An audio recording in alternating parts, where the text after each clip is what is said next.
Hi, I'm Jesse. Hi, I'm Hawa. Together we are Bonded for life. Today's episode is all about holding grudges and what you need to do to move past it. That's why this video is titled Resolving Resentment. How many of you out there have been resentful before in your relationship?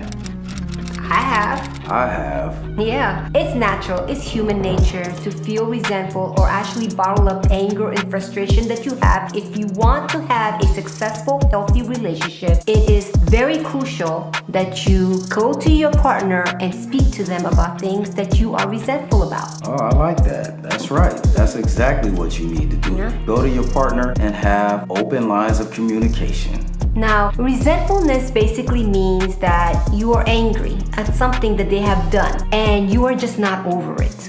You're not just angry, you're triggered. And you have a little PTSD lingering. What kind of things can make you feel resentful? One scenario that comes to mind is a man feeling trapped in a relationship because his partner decided to keep the baby. Yeah, that's kind of messed up, especially if the man has communicated to his woman that he doesn't want to have a baby or he's not ready for a baby, but she decides to have a baby anyways. Yeah, horrible situation for anybody to go through. Yeah, what if you saved so much money, a lot of money, in your savings account and your partner, who has access to the money, takes it out and gambles it away, but loses it all?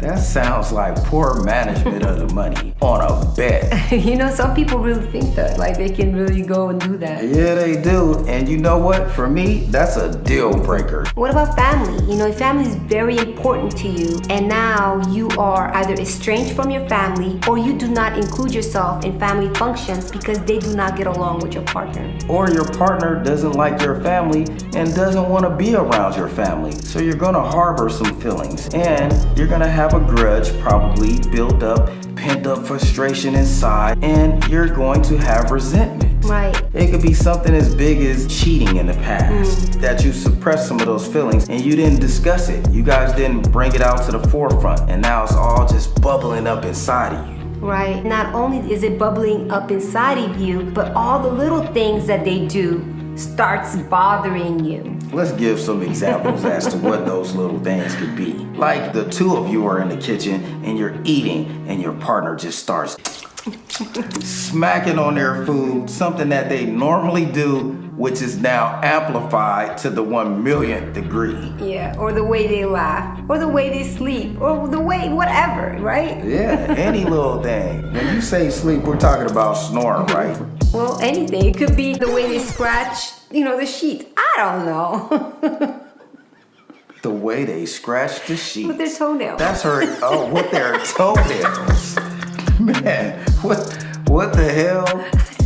Okay, we'll work with that, or you guys can work with that. Because some of you guys are probably scratching your sheets with your toenails. I don't do that. I don't know. How can you resolve it? What should you do? What you need to do in order to start mending that and fixing that problem is don't suppress your feelings. Acknowledge what you're feeling. Acknowledge what you're going through. Once you do that, the next step that you need to take is put a name to it. How and I have already done the work for you. Fortunately, we've named it for you. It's called resentment.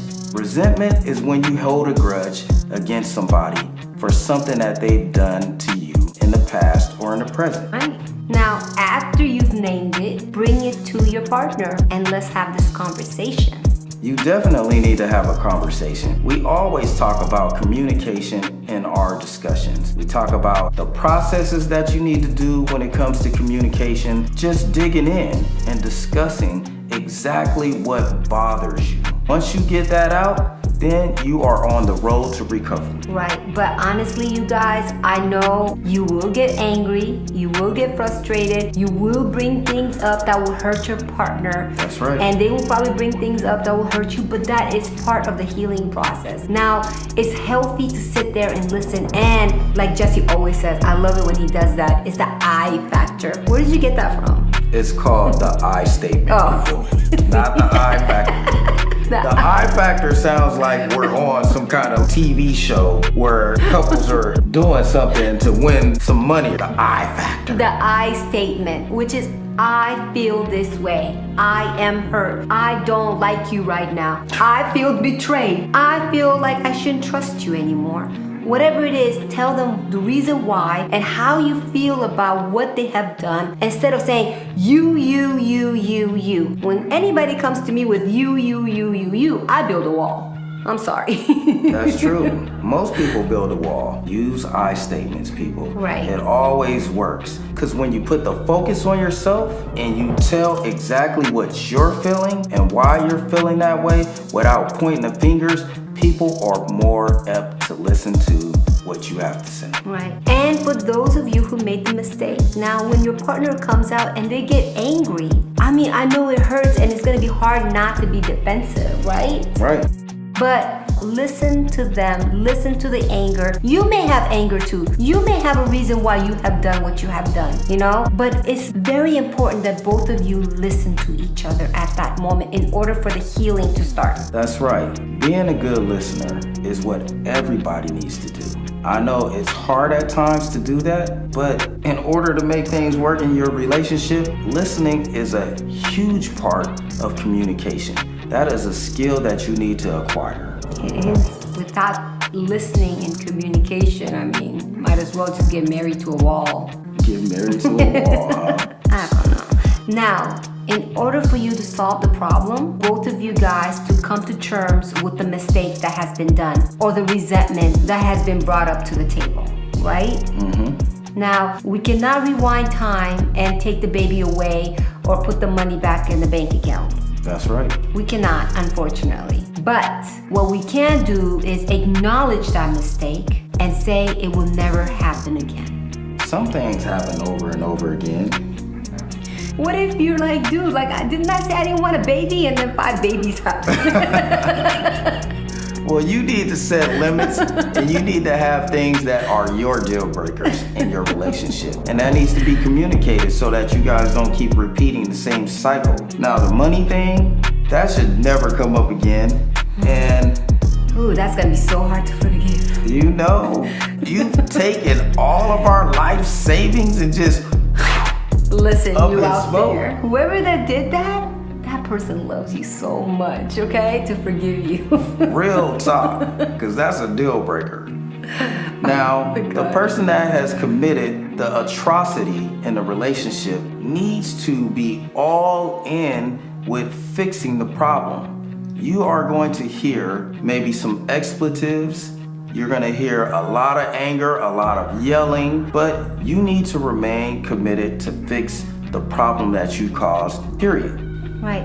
And if you are the type that shuts down, if you do not like confrontations and you just can't deal with it, then maybe you need to bring somebody neutral into the conversation. That's right. Whether it's a therapist, somebody at your local church, somebody that you guys look up to as another couple, or a mentor. Right. Those are the things that needs to be talked through. You cannot shut down. You cannot walk away from it. Maybe bring somebody, let them sit down and be Switzerland. That's right. The most important thing that you guys need to take away from that is do the work. Take the steps. Each measure in order to mend what's going on in your relationship. Right. And just like you don't want the other person to make the same mistake over and over and over again, you cannot bring the same mistake over and over and over again once the partner says sorry. They're not going to do it again. You are so brilliant. That is an important point to bring up. You have to work on the last step here, and that's forgiveness, people. Yes, forgiveness. You may forgive, but you do not forget. Because I'm not forgetting about the money. Just her talking about the money like that is making me have some PTSD. Right. You may not forget, but you don't need to bring it up again. Wait a minute. Having that other baby behind my back when I wasn't ready to have no baby, even though I participated. Issues. Yeah.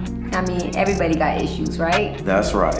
But you want to be in a healthy relationship because a healthy relationship is a beautiful relationship. Hopefully, we've helped you guys with this discussion. We've given you guys some tools for problem solving, and we just want the best for you guys. So next time somebody does something, even if it's something small, like they don't wash the dishes the same way you do, speak it up right there and then. Don't let it get bottled up to the point where if they walk a certain way, you just bring up the dishes and they are caught off guard and they don't know what you're talking about. That's right. This stuff not only works for your relationship, it can work for your other relationships, like dealing with your children. It could be a boss who you have some resentment for. Communicate so that you guys can work past it. Right, and it's actually really healthy for you because when you bottle things up inside, you're the one that's carrying all that baggage. You don't want that. That's right. All that stress is just draining.